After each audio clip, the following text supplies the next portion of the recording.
सरगुजा संभाग में घूम घूम करके जितने भी अलग अलग दल के प्रत्याशी हैं उनसे बात कर रहा हूं और मेरे सामने हैं हकीम अब्दुल माजिद साहब, जिनसे हमने पहले भी बात किया हुआ है। और अब चूँकि नए अंदाज में और नए तरीके से नई पार्टी के साथ अंबिकापुर विधानसभा, जो कि छत्तीसगढ़ के सबसे बड़ा विधानसभा का मतलब ये है कि एक नामी गिरामी विधानसभा, जिसमें छत्तीसगढ़ के डिप्टी सीएम टी.एस. सिंहदेव जी का एरिया है, विधानसभा है।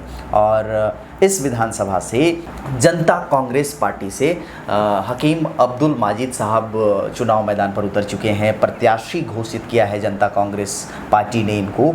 और ये इससे पहले आम आदमी पार्टी में बहुत ही सक्रिय, और जब से 2023 चुनावी साल आया, गली मोहल्ले में जा करके गरीब मजदूर परिवारों के घरों में जा करके उनसे उनके दुख सुख को जानना और उनका बहुत हद तक सहायता करना और अपना प्रचार प्रसार करना इन्होंने खूब किया है। बहरहाल आइए, जनता कांग्रेस पार्टी में इनका आगमन हुआ है और जनता कांग्रेस पार्टी ने इनको टिकट दिया है, तो आज बातचीत का सिलसिला को शुरू करते हैं और कुछ सवालात करते हैं अंबिकापुर विधानसभा को लेकर के और इनका शामिल होने को लेकर के।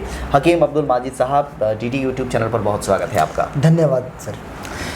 हकीम साहब, मैं यही बातचीत का सिलसिला शुरू करूंगा इसी पॉइंट पर कि आप काफ़ी महीनों से, समथिंग 10 महीनों से, जब से चुनाव साल आया तब से बहुत ही ज़मीन से जुड़ करके गांव गलियों में जा कर के, गरीब से गरीब परिवार के घरों में जा कर के आपने राजनीति की।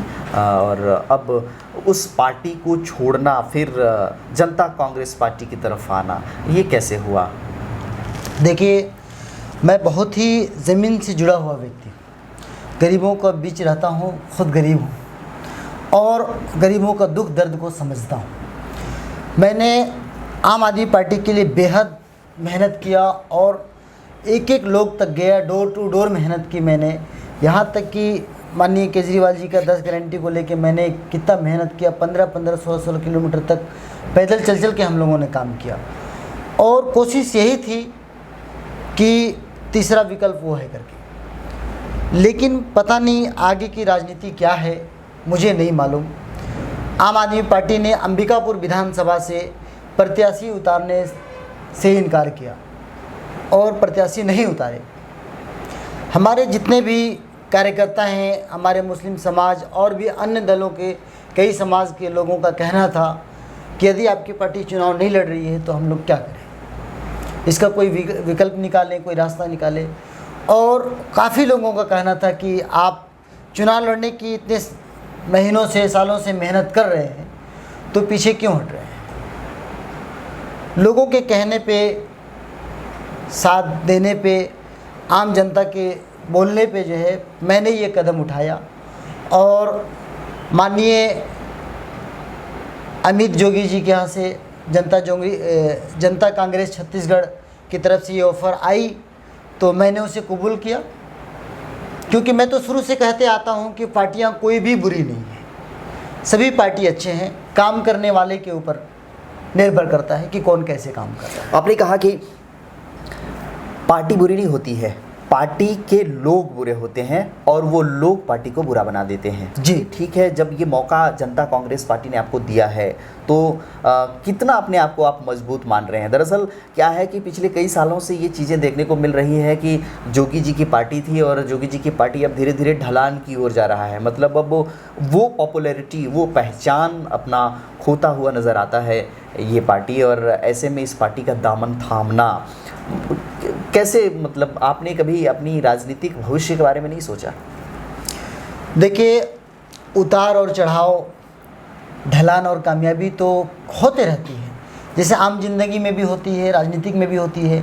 कभी कोई बहुत बड़ी पार्टी होती है, जैसे कभी बीजेपी भी हार जाती है, कांग्रेस भी हार जाती है, तो ये कोई बहुत बड़ी बातें नहीं हैं।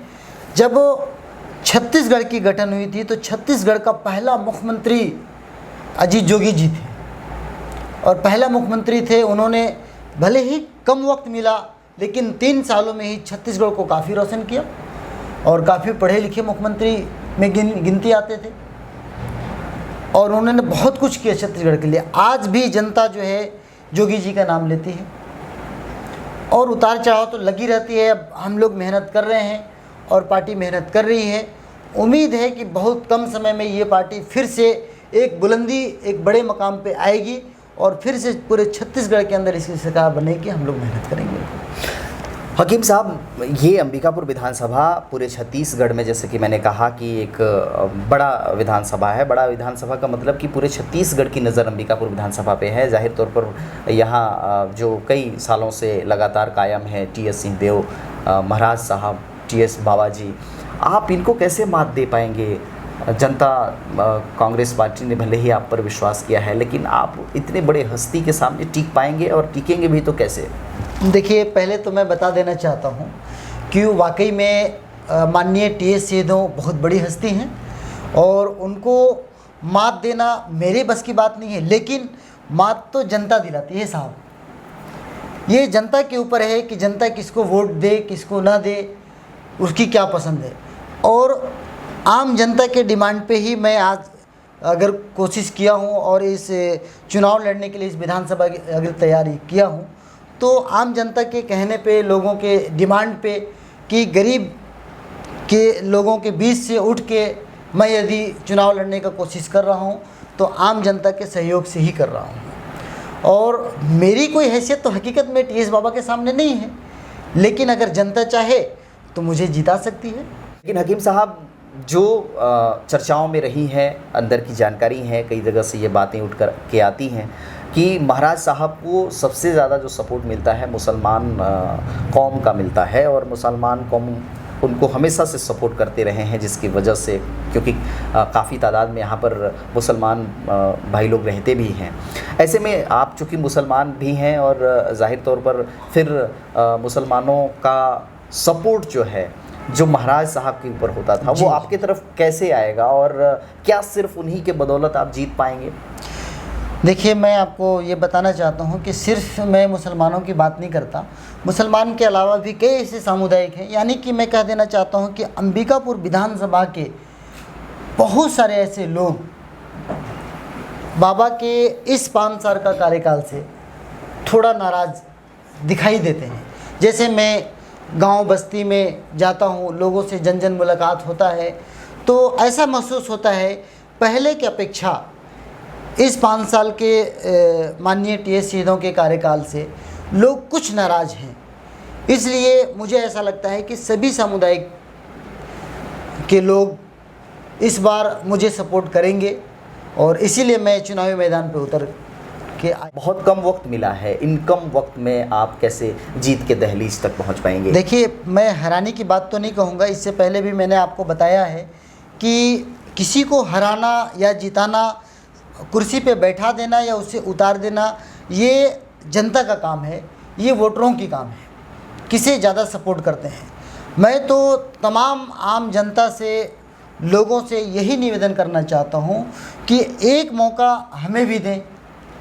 माननीय टी.एस. सिंहदेव को तो 15 साल से हम लोग देख ही रहे हैं और वो तो स्वयं राजा हैं, उनको किस चीज़ की कमी है। अगर हम लोग जैसे गरीब आदमी को एक मौका मिले, अब हम लोग युवा हैं, हम लोगों को भी जो है अपना विधानसभा का, अपने देश का, अपने छत्तीसगढ़ का सेवा करने का मौका मिले। मैं तो एक निवेदन करना चाहता हूँ आम जनता से, और ये मैं नहीं कहता कि मैं टी.एस. सिंहदेव को हरा दूँगा, ये नहीं है, लेकिन ये जनता के हाथ में है। जनता से मेरी निवेदन है कि एक मौका मुझे भी दें। आप जब से मैं देख रहा हूँ छत्तीसगढ़ बनी है कांग्रेस और बीजेपी, कांग्रेस और बीजेपी बनते चले आ रहे हैं, लेकिन एक मौका इसे भी दिया जाए। हकीम साहब, अंबिकापुर विधानसभा क्षेत्र की जनता हकीम अब्दुल माजिद जी को मौका क्यों दे, क्यों आपको चुने, किस वजह से चुने? देखिए, मैं पहले से भी समाज सेविक हूँ। मैं राजनीति में जब नहीं आया था, जब भी मैं गरीबों का मदद करता था, हेल्प करता था, जो कोई भी समस्या मेरे से बनने लायक होता था वो मैं कर देता था। तो लोगों का जिस तरह से मुझसे मोहब्बत है, लोग जैसे चाहते हैं, तो मुझे ऐसा एहसास हुआ कि यदि मैं एक आम व्यक्ति रह के लोगों के लिए भला कर रहा हूँ और कर सकता हूँ, तो यदि आम जनता मुझे मौका देती है इस सरगुजा में, और यदि मैं चुन के आता हूँ, तो जिस तरह से आम आदमी एक दूसरे आम आदमी से बात कर सकती है, उससे मदद ले सकती है, उससे सहयोग, अपने दुख दर्द को बता सकती है। मैं तमाम जनता से वादा करता हूं कि यदि मैं सरगुजा से जीत के भी आता हूं तो तमाम लोगों से उसी तरह से मैं व्यवहार करूंगा और उनकी तमाम दुख दर्द को सुनूंगा। मेरे बस में जितना होगा मैं पूरा काम को करूंगा। बातचीत के सिलसिले को यहीं समाप्त करते हैं और हकीम अब्दुल माजिद साहब, आपने हमें वक्त दिया, बातें की, बहुत बहुत धन्यवाद, बहुत बहुत शुक्रिया। धन्यवाद। हकीम अब्दुल माजिद जी से बात कर रहे थे, जो जनता कांग्रेस पार्टी से इन्हें प्रत्याशी बनाया गया है अंबिकापुर विधानसभा से। ये महाराजा टी.एस. सिंह देव जी के खिलाफत में उतरे हैं और उनको मात देने की बात कर रहे हैं। तो ये वीडियो और इनकी जो चुनौती पर आप क्या सोचते हैं, हमें कमेंट बॉक्स पर लिख करके बताइएगा। अच्छा लगेगा तो लाइक करके शेयर कर दीजिएगा आपके अपनों तक, ताकि इस तरह के रोचक वीडियो तक भी पहुंच सके। चैनल में नए होंगे तो सब्सक्राइब कर दीजिएगा और जी हाँ, न केवल यूट्यूब में देखते होंगे तो सब्सक्राइब करिएगा, बल्कि फेसबुक में अगर देख रहे होंगे तो फेसबुक पेज हमारा जो है उसे आप फॉलो ज़रूर करिएगा। हमारा बड़ा परिवार बनते जा रहा है धीरे धीरे और आप भी उसके हिस्सेदारी ले सकते हैं, आप भी हमारे परिवार में शामिल हो सकते हैं और अपना प्यार, अपना मोहब्बत बनाए रख सकते हैं। बहरहाल कैमरा पर्सन के साथ दिलेश देवांगन को दीजिए इजाज़त। नमस्कार।